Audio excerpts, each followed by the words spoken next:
চিকাজানের birthday, আর ওর বার্থডেতে না যেয়ে কি আমরা থাকতে পারি? চিকাজানের বার্থডেতে কি কি করলাম আর কত মজা করলাম তাই নিয়ে থাকবে এই ভিডিও। হ্যালো, আসসালামু আলাইকুম।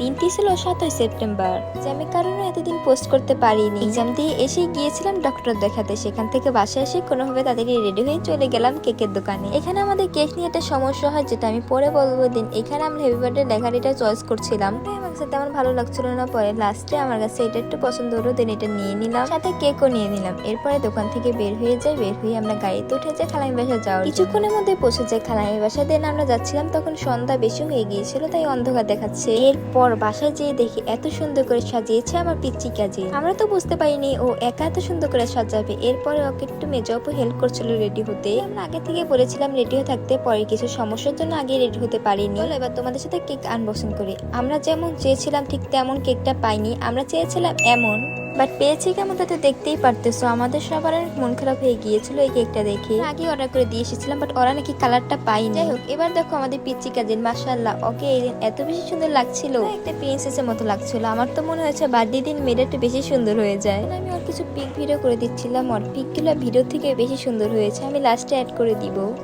আমরা ক্যামেরা ব্যাগে বসে দেখিয়ে দিচ্ছিলাম যে এইভাবে ওইভাবে স্টাইল নেও পিক তুলবো। এবার চলে আসলো কেক কাটার সময়। পার্সোনালি এই ভিডিওটা আমার কাছে অনেক বেশি ভালো লেগেছে, কেন কিউট লাগছে এই ভিডিওটায়।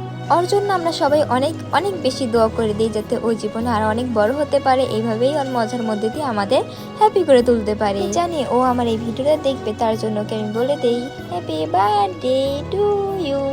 মজা করলাম। এরপরে আমি দিলাম আমার কেনা ওর জন্য ছোট্ট একটা গিফট, যেটা আগের ভিডিওতে আমি দেখিয়ে দিয়েছিলাম আর জিজ্ঞেস করেছিলাম যে আমি কোনটা নিয়েছি বলো তোমরা, বাট কেউ কমেন্ট করোনি, আমি কষ্ট পেয়েছি। এখানেও বলছিল যে কত হার্ড করে লাগিয়েছে, কারণ আমি অনেকগুলো পেপার দিয়েছি এখানে, যাতে ও খুলতে খুলতে মজা পায়। এখানে আমি ওকে বলছিলাম মজা করে যে আমি তোমাকে যে গিফটটা দিয়েছি তোমার পছন্দ হলো রিয়াকশন দেবা, না হলেও একটা রিয়াকশন দেবা, সুন্দর একটা রিয়াকশন। এখানে আমি ওকে দিয়েছিলাম একটা শ্যাডো বক্স, বাট কষ্টের বিষয় হচ্ছে আর এরকম আরেকটা আগে থেকেই ছিল, বাট ও অনেক খুশি হয়েছে। এরপর আমরা সবাই মিলে একসাথে কেক খাচ্ছিলাম। উপরে কেকের ডিজাইনটা যেমনই হোক, কেক আসলে অনেক বেশি মজা ছিল। এখানে আমরা মজা করতে করতে গান শুনছিলাম। খালামণি আমাদের জন্য মজার বিরিয়ানি রান্না করেছিল, বাট আমাদের হাতে টাইম কম থাকার কারণে বাসায় নিয়ে এসেছিলাম। পরের দিন এক্সাম থাকার কারণে আমরা ফার্স্ট চলে এসে পড়েছিলাম। এই ভিডিওর এখানেই বিদায় নিচ্ছি, সবাই আর পিক গুলা দেখো। Tata. Look in my eyes, they will tell you the truth. The girl in my